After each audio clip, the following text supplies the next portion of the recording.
Muito bem, gente. Então, nós estamos no item 22 e 23, né? Os dois últimos itens, que é o confronto entre o ego e o self, e o 23, experiência de iluminação. São os dois nossos últimos temas que a gente vai ir vendo mais ou menos junto, né? Claro, hoje a gente vai dar mais ênfase à questão do confronto do ego e self, mas a gente já vai indo em direção ao caminho de busca da iluminação, que é o caminho que todos nós buscamos em algum momento em nossa vida, né? A gente vai chegar lá, né?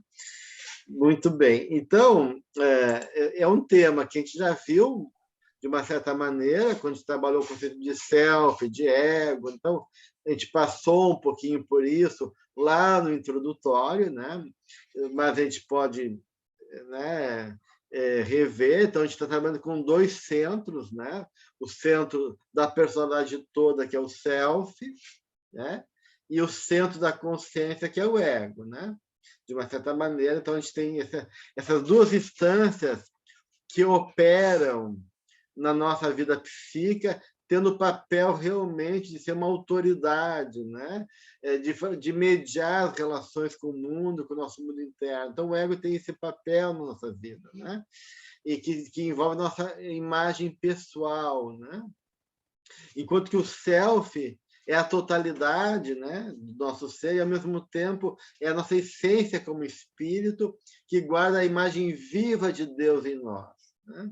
Que, como tal, acaba sendo um princípio também orientador fundamental, que é como uma fonte, né, criadora e reguladora da nossa vida psíquica. Então, o self ele age como um centro ordenador e unificador da personalidade. Então, esse é o papel, né? E aí, de uma certa maneira, todo o movimento da vida, né, é no sentido desse ego se estruturar, se organizar, ganhar lugar no mundo, né? E poder, de uma certa maneira, a gente se constituir enquanto uma individualidade, né?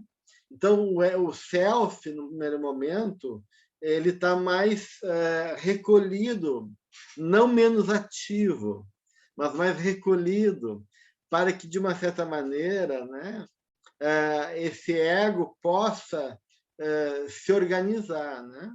Então, de uma certa maneira, o self é esse outro ser, essa outra pessoa em nós mesmos, como se fosse uma nossa natureza maior amadurecendo em nós. Então, o self está, de uma certa maneira, agindo como um amigo interno da alma, né? Então, por isso que o Jung vai trazer essa ideia da relação entre do ego e com o self como uma relação de amizade entre a nossa natureza mortal, que é o ego, e a nossa natureza imortal, que é o espírito, né? E do processo de transformação que deve acontecer na medida que essas duas realidades se aproximam, né? Mas a tendência da gente é resistir a esse encontro, né? A gente resiste, a gente está muito identificado com a nossa fantasia egóica, com a persona, com a consciência do mundo, né? E a gente não sabe lidar com essa natureza mais profunda da gente, né? Que quer romper a nossa coraça e abrir possibilidades novas, mas que nos compromete com o nosso destino. De uma certa maneira, envolve o confronto com aquilo que a gente veio fazer aqui na nossa encarnação e dos processos da qual a gente muitas vezes acaba negando, esquecendo, né? E por isso que o Jung vai dizer que na medida que a gente vai avançando e amadurecendo psicologicamente, esse processo cada vez mais é mais presente de uma tentativa de diálogo e de confronto entre o self e o ego. Jung vai dizer, se esse encontro vai ser entre o amigo ou o inimigo, né? Isso depende de nós, porque quanto mais o ego resiste e nega essa nossa essência divina, o self, mais há uma tensão de opostos. Porque o self quer se aproximar, quer se realizar, e o ego está fechado, achando que ele é o dono da casa. Ele é a figura, é o centro do processo, e não quer abrir mão desse lugar, porque ele está condicionado, em função das suas ilusões, a um padrão de identidade muito tacanha, muito limitada. Então, de uma certa maneira, quando o self começa a emergir, em vez de eu ver isso como um convite legal, positivo, eu vejo isso como uma ameaça. Em vez de ver o self como um amigo, eu vejo o self como um inimigo, alguém que quer me dar um tropeção, quer me dar quer, de uma certa maneira, me destronar desse lugar. O ego onipotente, achando que ele pode tudo, que ele é o reizinho, e vem o self e diz, não, tu não é o rei, tu não é o dono da casa, tu é o servo, tu é aquele que está para servir a mim, que eu sou o grande regente, né? E o ego resiste, né? Daí, de uma certa maneira, começa esse confronto, e aí ele pode se tornar um confronto realmente perigoso, né? Então,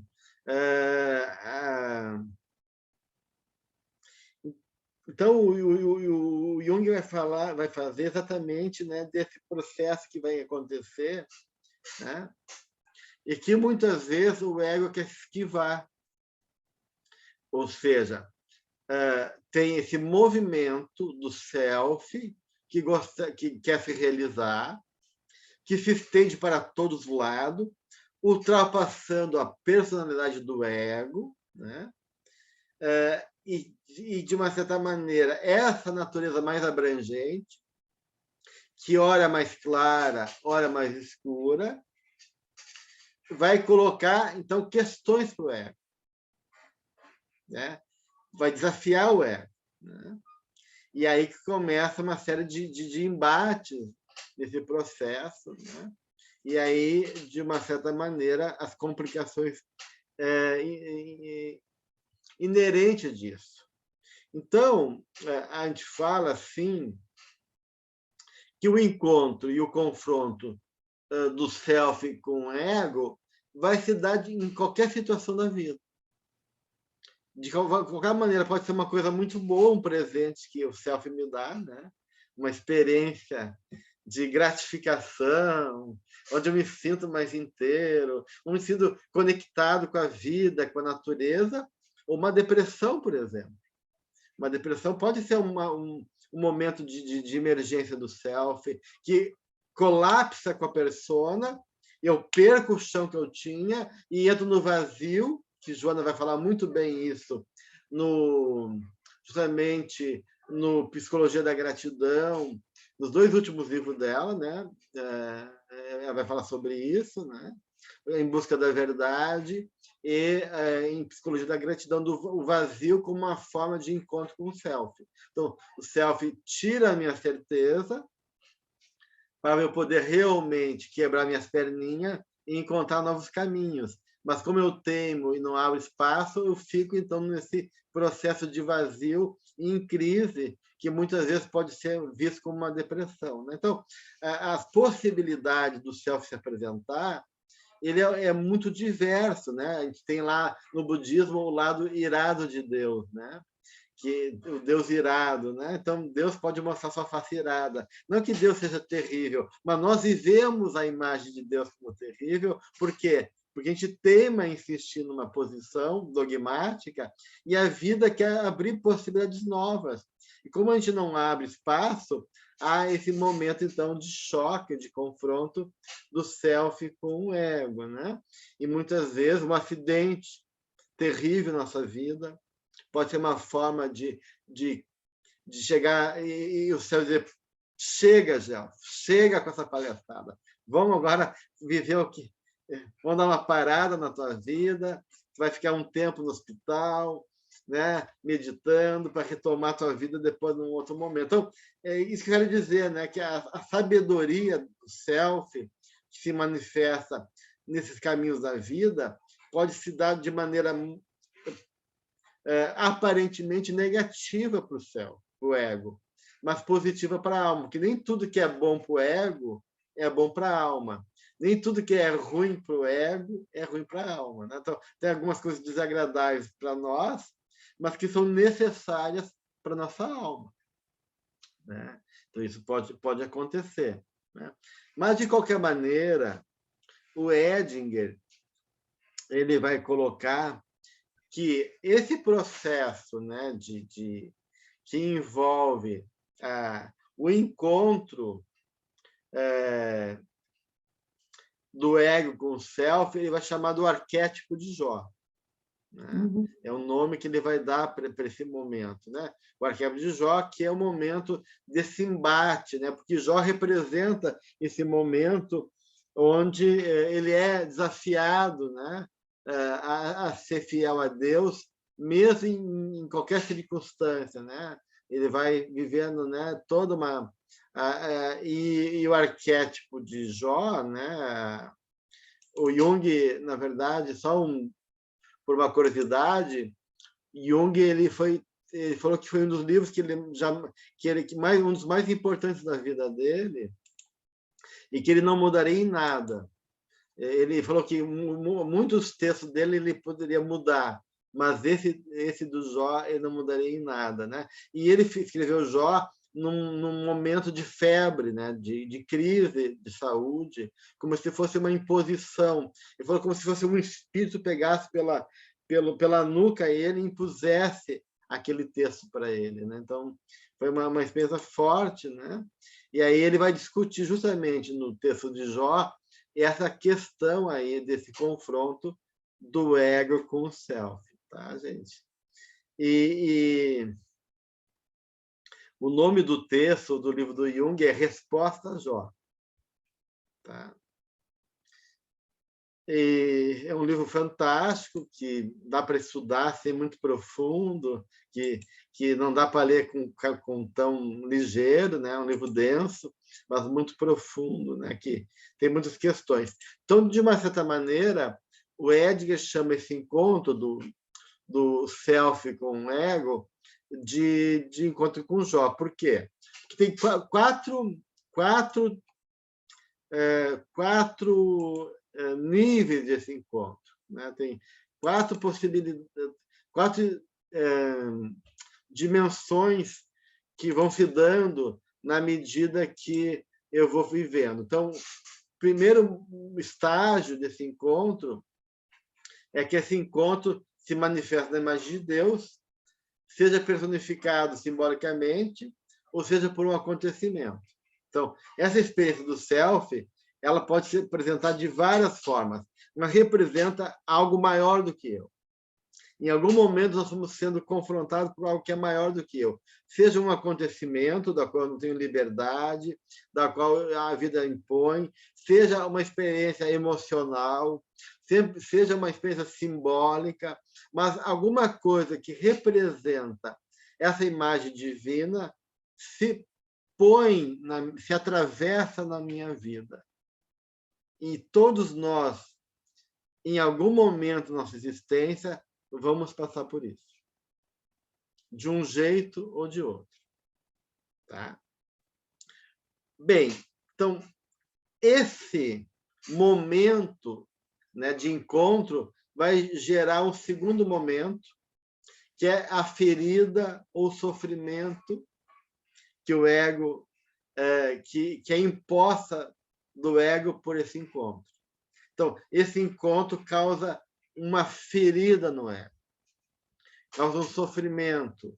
O ego se coloca então numa situação aonde ele é tocado de morte, assim como Paulo, né? Foi tocado de morte, né, pelo Cristo, né? Terceiro estágio, né? O ego então persevera, suportando pacientemente a prova, como fez Jó, para elaborar, para entender o significado daquele encontro, para poder assimilar aquela experiência. Né? E na medida que o ego não foge desse confronto e persevera suportando esse processo, a combinação dessa experiência, né, vem como uma revelação divina, na qual o ego é recompensado através de um insight, através de uma compreensão no nível transpessoal da personalidade. Ou seja, o ego é transformado. E eu me reconheço na minha posição subordinada a serviço da minha totalidade do ser, né? do meu ser. Né? Seria daí o quarto estágio desse processo de encontro do ego com o self. Tá? Que, do ponto de vista simbólico, né, é muito bem relatado no livro Paulo e Estevão, do Chico Xavier. Né? Então, um dos melhores exemplos desse processo é Paulo e Jesus. Né? Então, a gente pode representar, a gente pode pegar Jesus como símbolo do self e Saulo como ego. Né? O Saulo como esse doutor da lei, rígido, preso à sua paixão, tomado pela cólera e ódio pelos cristãos, e essa cólera, esse ódio pelo cristão, já é um apaixonamento inconsciente da sombra de Saulo por Cristo, porque a gente não odeia as pessoas de graça, né, gente? Por que Saulo odeia tantos cristãos? Né? Por que ele não deixa em paz os cristãos? Não, é um pobre gente, estão lá os coitadinhos, eu sou um doutor da lei, eu não vou me importar com esse povo aí. Não, aquilo já tocava ele, ele ficava incomodado com a proposta do Cristo. Ou seja, Saulo, ele tinha ódio pessoal do Jesus. E aí houve uma série de circunstâncias, porque o Estevão é irmão da noiva dele, daí Estevão é morto amando dele, né? E assim vai, né? E tudo aquilo que vai acontecendo, que vai intensificando a raiva dele e o ódio pelos cristãos, a ponto, né, de pedir autorização a todos os demais doutores da lei para perseguir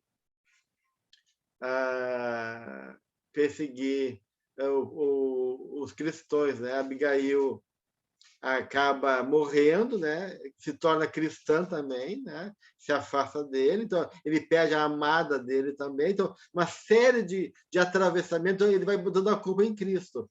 Cristo é o cara que me faz ser infeliz, me tirou a coisa mais preciosa da minha vida, minha noiva, né? Então, para ele, o cristianismo é uma praga que tem que ser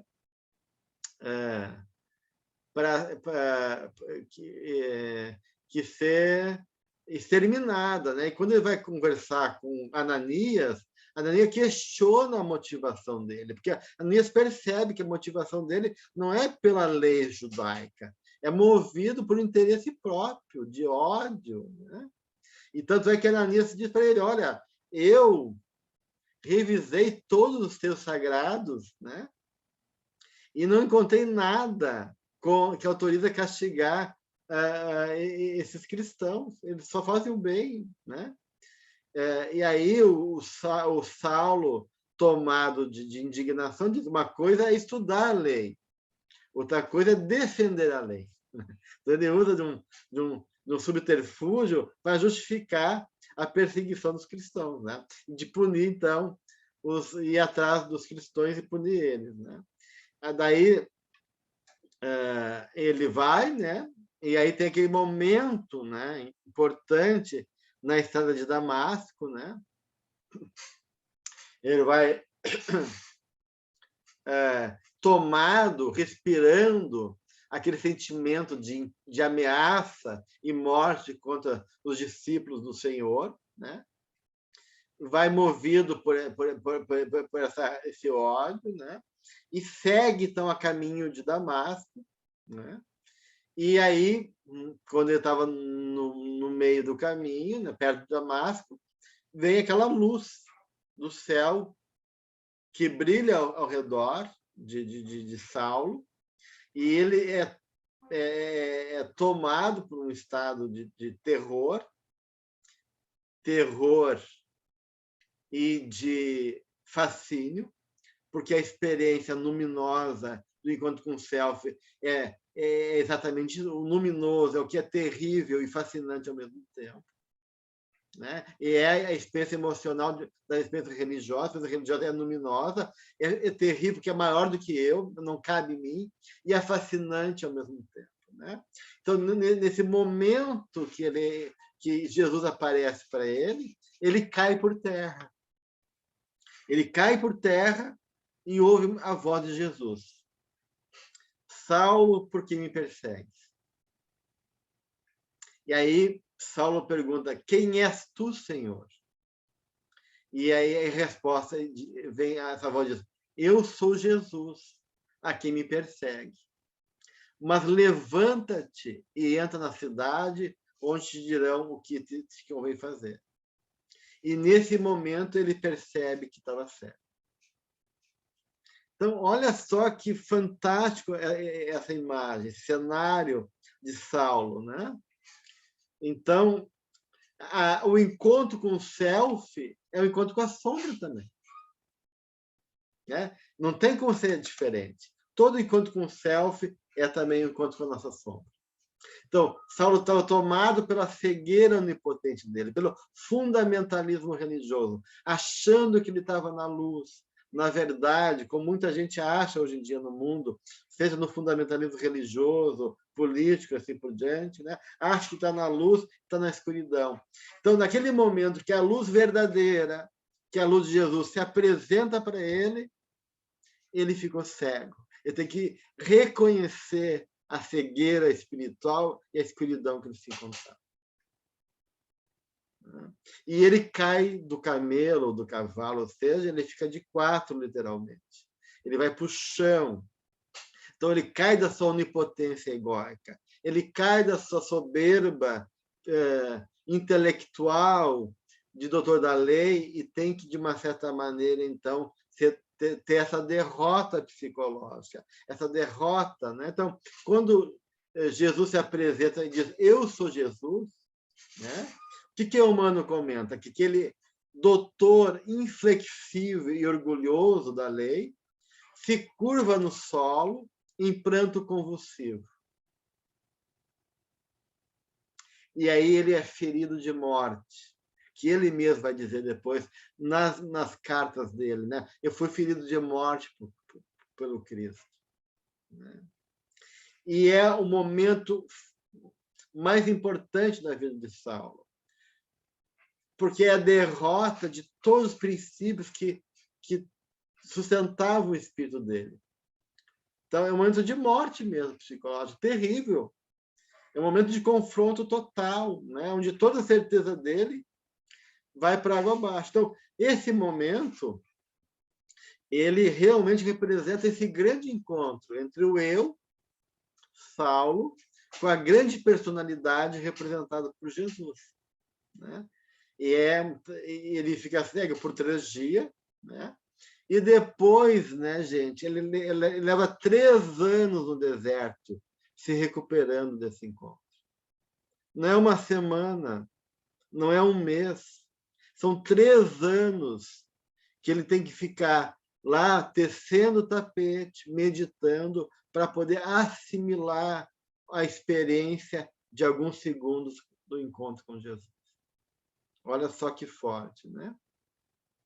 E aí ele muda de nome, né? Que ele muda de Saulo para Paulo, que representa a transformação psicológica dele. O Paulo é o novo nome representando a nova consciência que ele adquire, né? A partir da transformação desse encontro.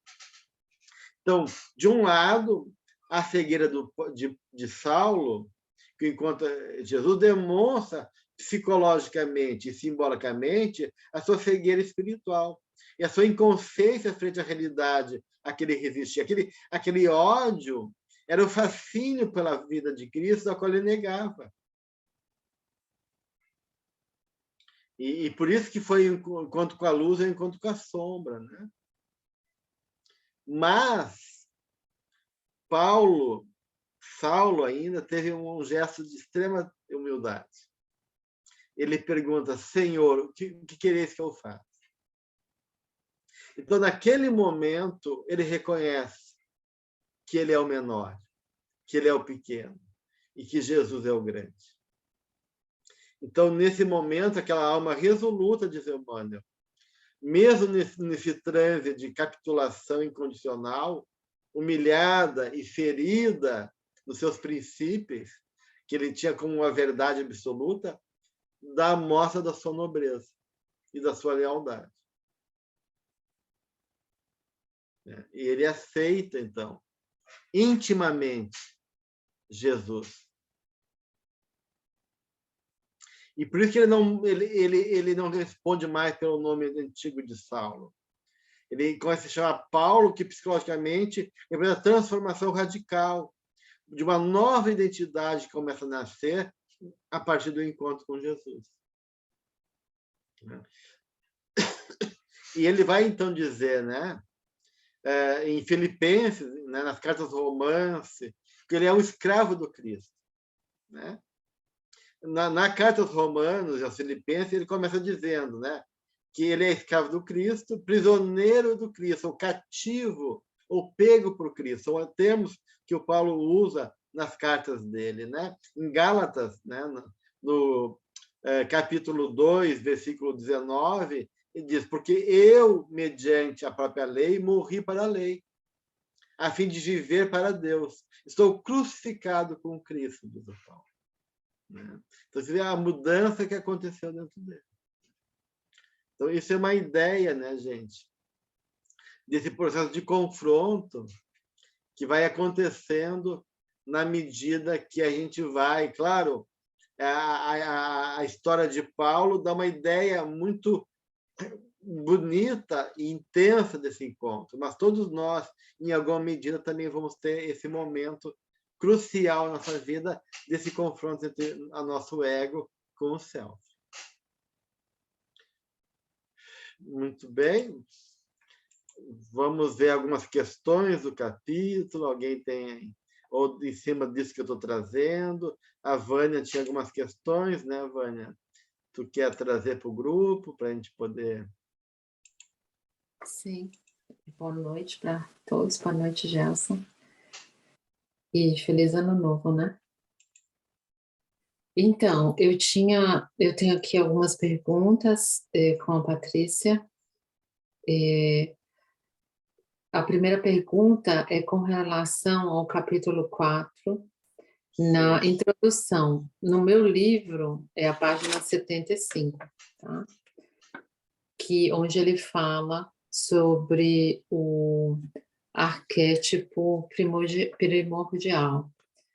E a gente não entendeu muito bem aqui esse ponto. Deixa eu ver.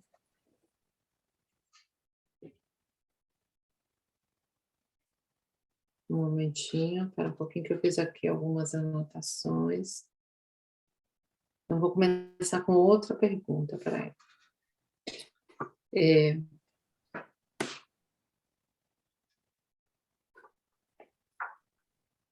Tu fala sobre relacionamento também, tu quer saber sobre o arquétipo primordial e o relacionamento, né, nessa pergunta, não era isso?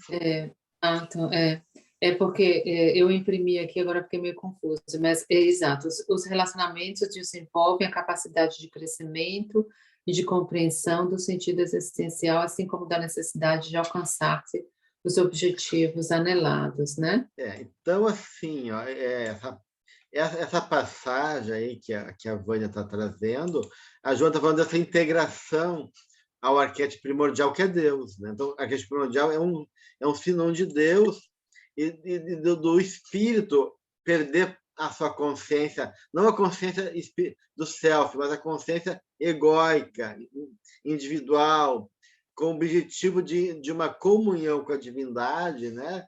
E essa integração com o arquétipo primordial, vai dizer, se dá pela força geratriz do self, então não é do ego. O self libertado já da sombra, dos seus conflitos contínuos, e ele daí pode, na medida que ele está num nível de realização evolutiva, começar a chegar naquele ponto de dizer eu e o Pai somos um só, como Jesus disse, né? E aí ela fala, a partir disso, que os relacionamentos são fundamentais para ir compreendendo e gerando essa capacidade de crescimento do nosso sentido existencial. Por quê? Porque o relacionamento é a base fundamental da vida. Tudo é relação. Tudo é a força sexual da alma é troca, gente. As trocas que se dão em todos os níveis do planeta, no saço, no magnetismo, na sensibilidade das plantas. Então, e a gente fala de uma relação do self com o ego, a relação do homem com Deus. Então, as coisas se dão na relação. E na relação que a gente vai é a base fundamental do aprendizado do espírito. E por isso que Joana está reforçando aí nessa parte, né, que sem relacionamento, o Jung vai dizer, não há individuação. Uhum. Não tem como eu me individuar isolado, fechado em mim mesmo. Né? Então, para mim individual, eu tenho que me relacionar. E Joana está reforçando isso, né? Da importância do relacionamento para que a gente possa ir construindo uma caminhada de construção de experiência, de aprendizado e de evolução. Uhum. Obrigada. Eu sou Li. Boa noite, todo mundo. Eu tenho aqui na página 91, desse livro assim, né? Essa capa assim. E na 91, aqui, achar-se é muito mais importante do que achar. E acham-se coisas, animais e pessoas perdidos, no entanto, achar-se quando se está perdido em si mesmo e não no espaço-tempo é de relevância psicológica, de verdadeira cura, de reabilitação, de autoencontro, de amadurecimento para o estado luminoso. Você pode, por gentileza, falar um pouquinho? Porque a Joana ela vai falar daquelas fases que ela vai interpretar a partir da parábola do filho pródigo, né? Então ela fala das etapas de individuação e da tomada de consciência. Então ela fala do se perder e do se achar, né? Então, enquanto o ego acha coisas no mundo e agrega nele mesmo, ele está apenas acumulando cultura, conhecimento ou ilusão. Mas ele não se achou ainda. Se achar é esse encontro verdadeiro conosco mesmo, né? Que parte, muitas vezes, de quebrar as ilusões da persona, do falso eu, para que a gente possa encontrar realmente a verdadeira natureza, que é justamente o céu. Então, a importância do achar-se, né? Que é justamente de resgate de nós mesmos. Então, esse no espaço-tempo não é perdido em si mesmo e não no espaço-tempo. Eu fiquei um pouquinho em dúvida, porque eu pensei, porque o espaço aqui? Isso não depende daí do espaço-tempo. Esse é um momento de um tempo mais interno, psicológico, e não de uma realidade externa, né? Realidade externa. Agora eu entendi melhor. Tá bom, obrigada. Sara?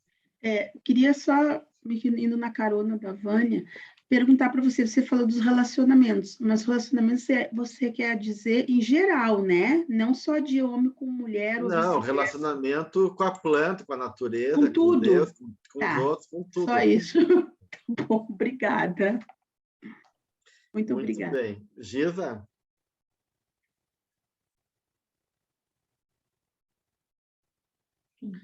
Eu estava sem som. A minha pergunta, ou comentário, assim, sobre o capítulo 5, sobre essas duas parábolas, né, da ovelha e da dracma. Sim.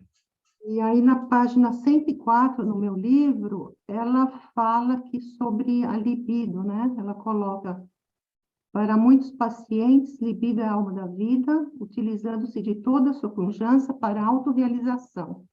que não ocorre dessa forma. Quando, porém, qualquer circunstância gera um conflito e os mesmos têm a impressão de a haverem perdido, transtornam-se e a tudo abandonam, somente pensando no retorno da sua função, da sua aspiração preponderante. 3 pontinhos. Aí queria, assim, um pouco mais o que ela está querendo colocar aqui com essa abandonar, né? Por que abandonam? Abandona a libido, aqui no caso. Só ler de novo um pouquinho para mim pegar bem o sentido do contexto dela aí. Ler para nós de novo um pouquinho, Gisa. É que primeiro ela estava falando que a mulher comandada que estava procurando a dracma, ela era comandada pelo ânimos, né? Então ela ficou varrendo até encontrar. Isso.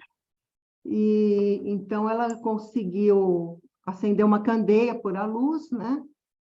E a todos notifica o acontecimento, né? Eu achei interessante também essa questão de comunicar quando algo ocorre assim, positivo. E aí ela fala sobre essa libido. Para muitos pacientes, libido é a alma da vida, utilizando-se de toda a sua pujança para a autorrealização. E não ocorre desta forma. Quando, porém, qualquer circunstância gera um conflito e os mesmos têm a impressão de haverem perdido, transtornam-se e a tudo abandonam, somente pensando no retorno da sua função, da sua aspiração preponderante. Da libido. Aqui, na verdade, ela realmente está trazendo a libido no sentido mais erótico, sexual, mais primário, né? Da pessoa se botar a sua realização na busca da sua libido, da sua gratificação e no seu prazer. E quando isso não acontece, né?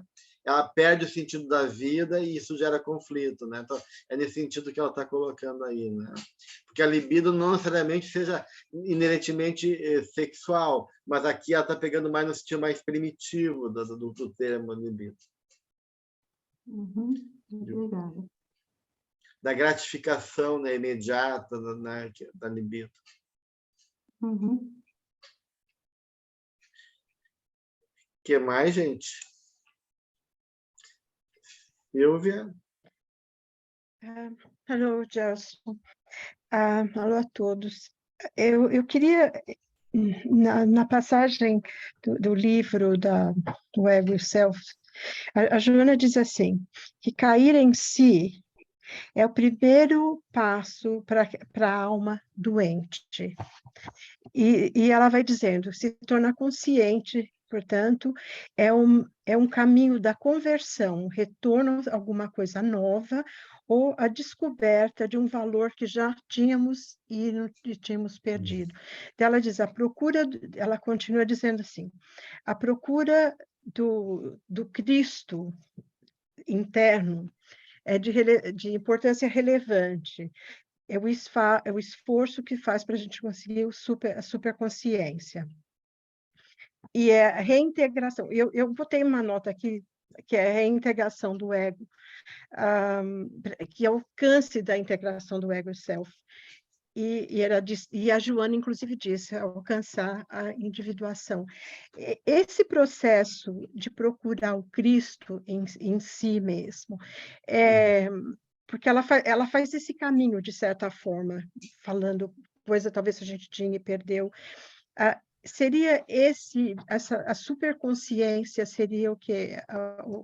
A união do self e do ego, a individuação, ou a conscientização completa do ser como um todo, como você mencionou, ser um com Deus.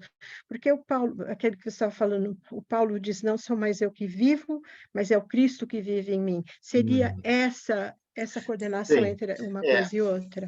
Essa é uma das perguntas que a Vânia também tinha, a pergunta 7ª, né? Porque ela está falando justamente disso, dessa conquista da autoconsciência, né?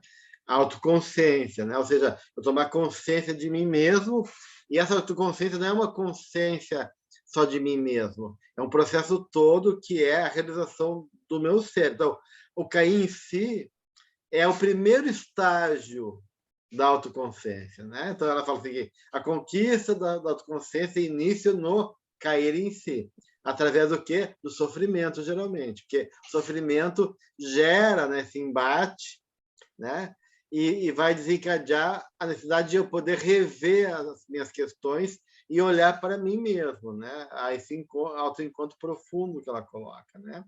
Então, na medida que eu faço um sofrimento consciente, não é qualquer sofrimento, não é assim, né? Aquele sofrimento cego, rebelde, revoltado, é o sofrimento consciente, onde eu começo a refletir, onde eu sou convidado a me olhar, a poder reconhecer a minha limitação, o fracasso da minha teimosia, né?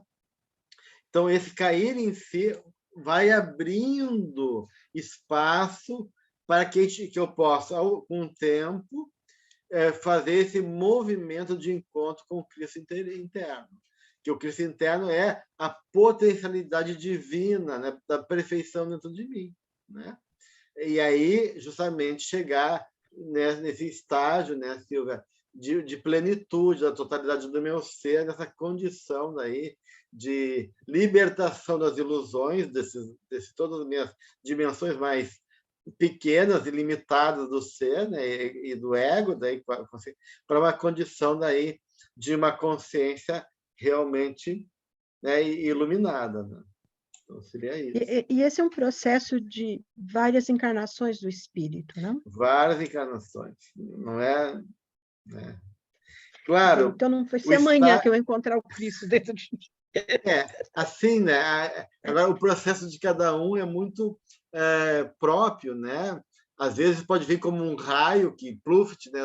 Às vezes isso vem num processo de tomada de consciência aos pouquinhos, né? Às vezes vem de um amadurecimento interno que desperta de repente, mas isso é um processo todo até chegar nesse lugar.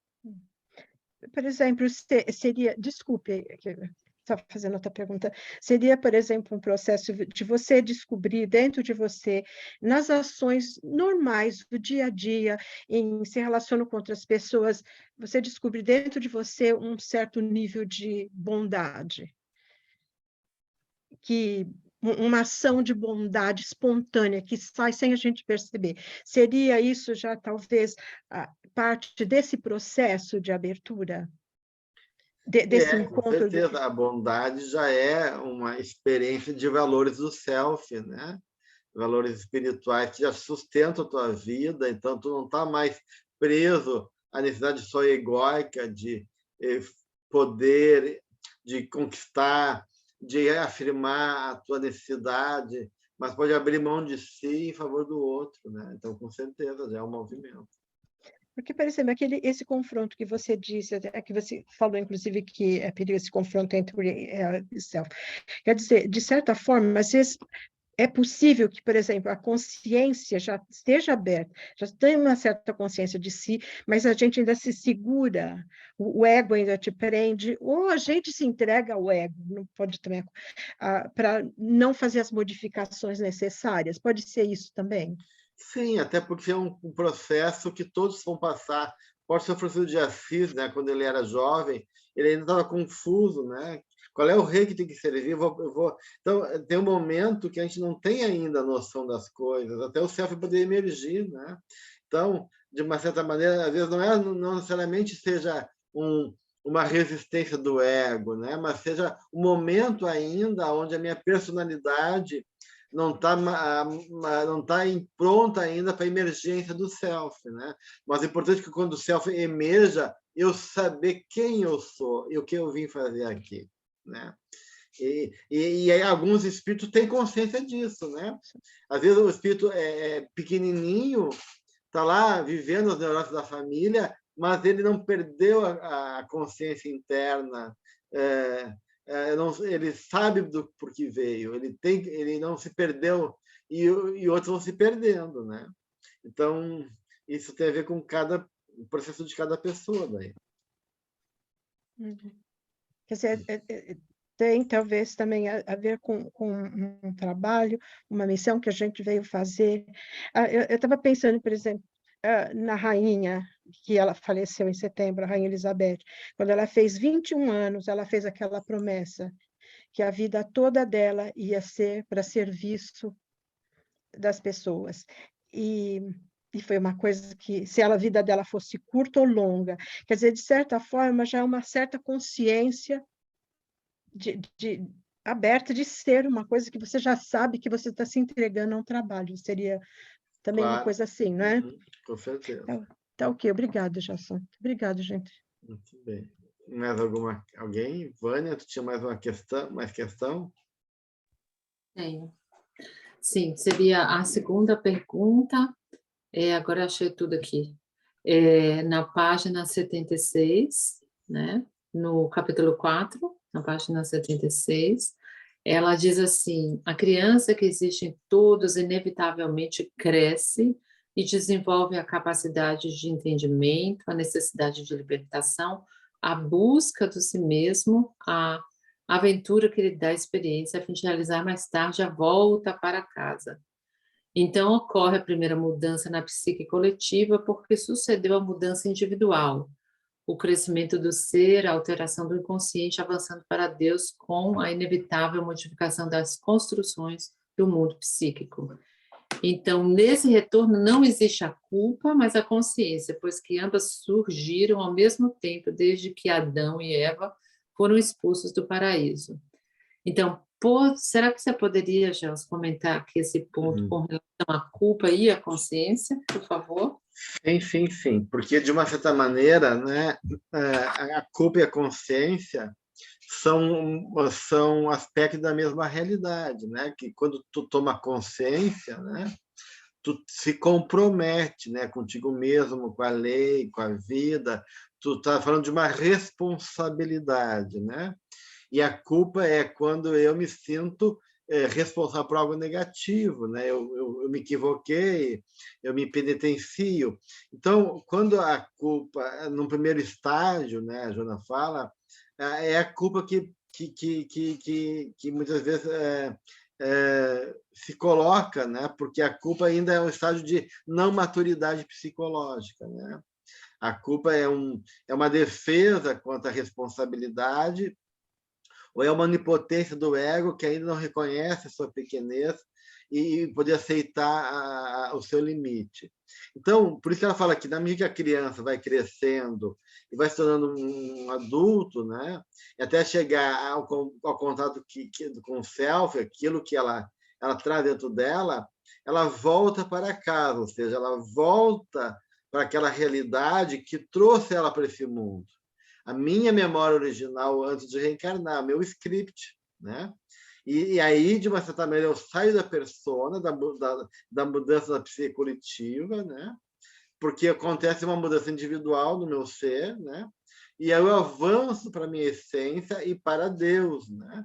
E aí não mais tenho culpa, mas eu tenho consciência, né? Ou seja, eu assumo a minha responsabilidade, meu compromisso, porque agora eu sei do meu papel, do meu lugar, e aí não preciso ficar na culpa, porque eu estou agora na cama de ser responsável por mim mesmo e pagar o preço pela minha existência, né? Então, essa é a diferença. Ok, obrigada. Então, a consciência envolve responsabilidade, né? E a tranquilidade que eu posso dar conta disso também, né? Porque se eu sou responsável, eu sou capaz. Então, de uma certa maneira, essa consciência não só é de responsabilidade, mas é de experiência de self também. Ou seja, eu me sinto capaz, eu tenho um auto-amor. Porque quem tem auto-amor não tem culpa, tem consciência. Quem tem culpa é porque não se ama ainda, ou está na infantilidade do medo de enfrentar a vida.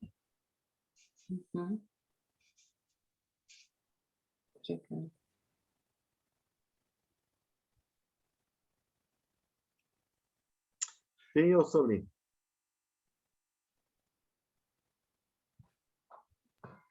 Então, a gente ensaia, né, para não ficar se sentindo com culpa de nada.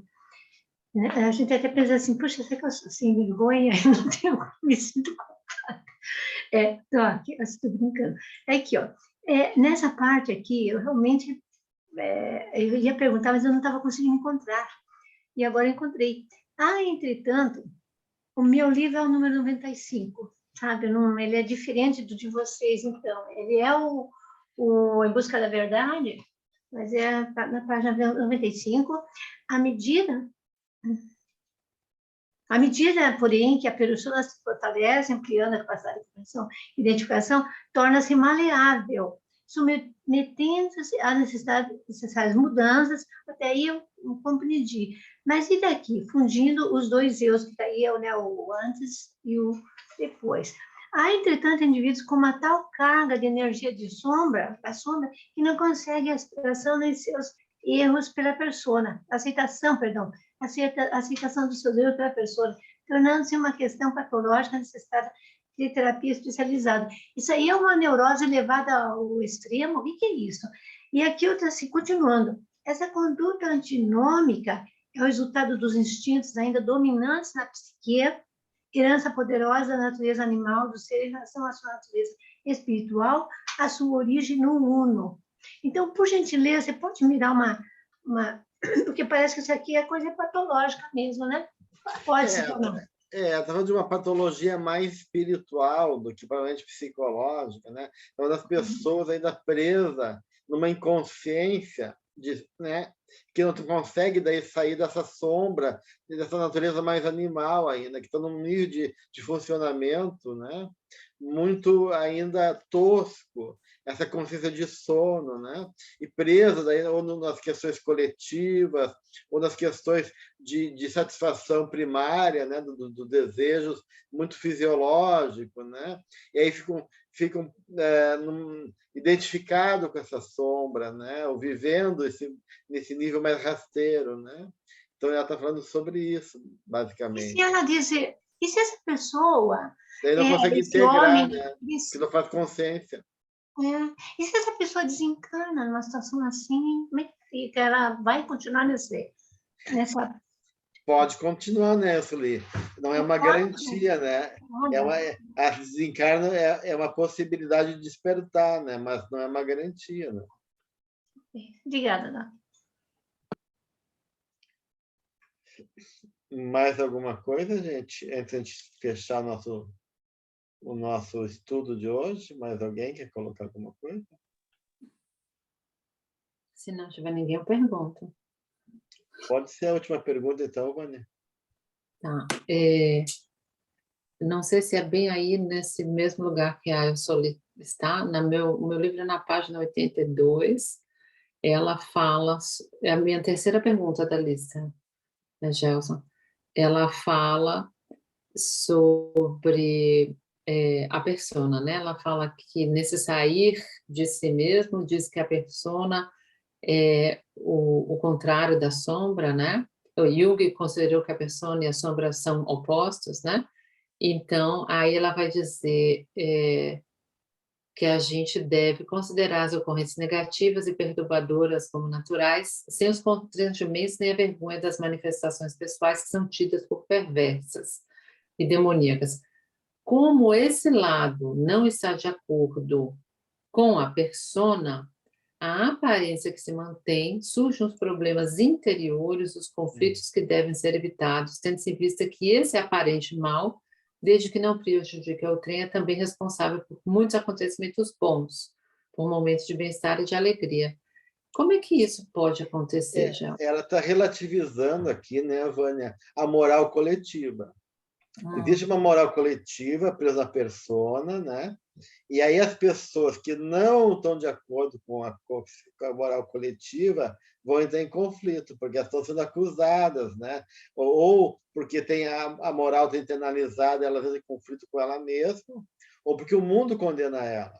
E aí ela fala que esse tipo de conflito tem que ser evitado, a gente não precisa carregar esse conflito, porque é natural que haja essa disparidade, muitas vezes, entre o processo interno meu e o movimento daquilo que o mundo espera de mim, né? Da mediocridade ou dos padrões rígidos do coletivo, né? E reconhecer que esse aparente mal, né?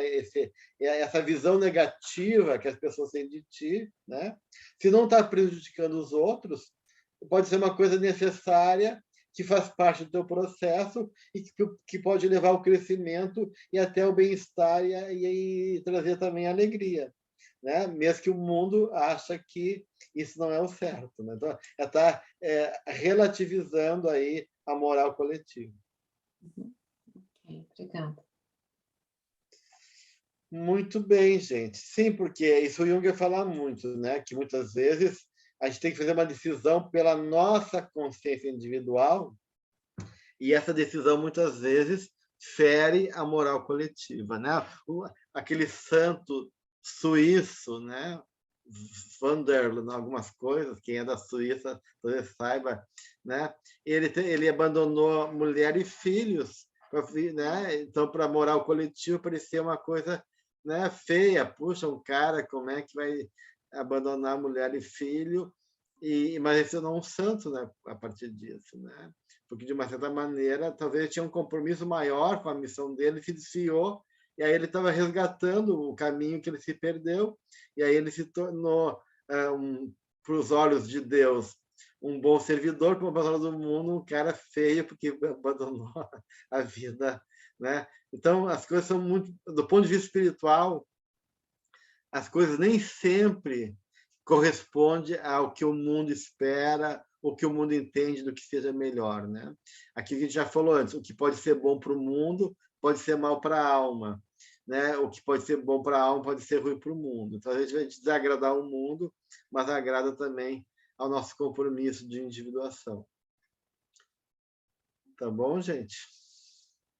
Então semana que vem a gente continua finalizando o 22 e entrando no 23, no nosso último item. Então, tá certo? E a semana que vem você também já vai dar mais ou menos a literatura para a gente, para o próximo? Já a gente já começar a estudar? Claro, podemos já ver isso direitinho, com certeza. Ok. Tá bom? Ok.